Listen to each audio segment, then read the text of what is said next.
Major legal loss for the far-right MAGA Congresswoman Marjorie Taylor Greene. This is not about criticism. This is about whether she can even be in government. A judge has ruled that a challenge that would attempt to ban her from re-election can move forward, meaning this will be litigated. We don't know yet how it will end. Greene would be the first sitting lawmaker to be questioned under oath about the insurrection, a showdown that's also coming this Friday in Georgia. And the filing from voters says that she should not be allowed on the ballot because she declared the insurrection was a 1776 moment for the right, meaning she is supporting the active overthrow of the United States government and acting like that would be a good thing, like the independence that many people look to as the birth of the nation.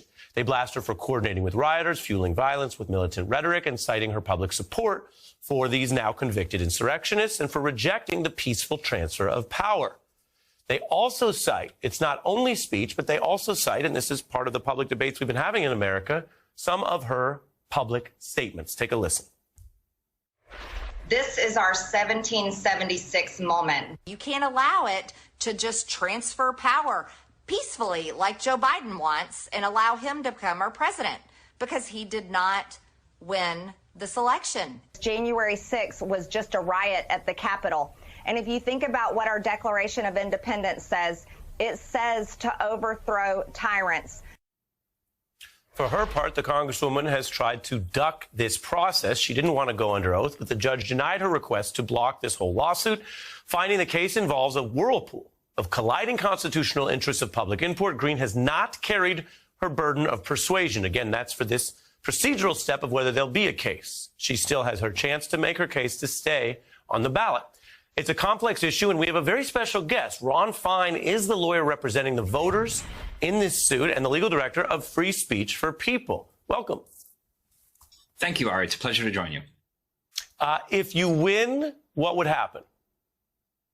Well, if we prevail in this hearing on Friday, then the judge will make a formal written recommendation, which of course could be appealed, but that would say that Marjorie Taylor Greene is disqualified from public office, and then the Secretary of State would put instructions at all the polling places in her district in Georgia saying that votes that are cast for her will not count and will be discarded. She's off the ballot if you win. Exactly. So you believe that is a rare step that's necessary because she actively supported insurrection, or you believe that these kind of lawsuits should go forward and all kinds of people can be kicked off the ballot?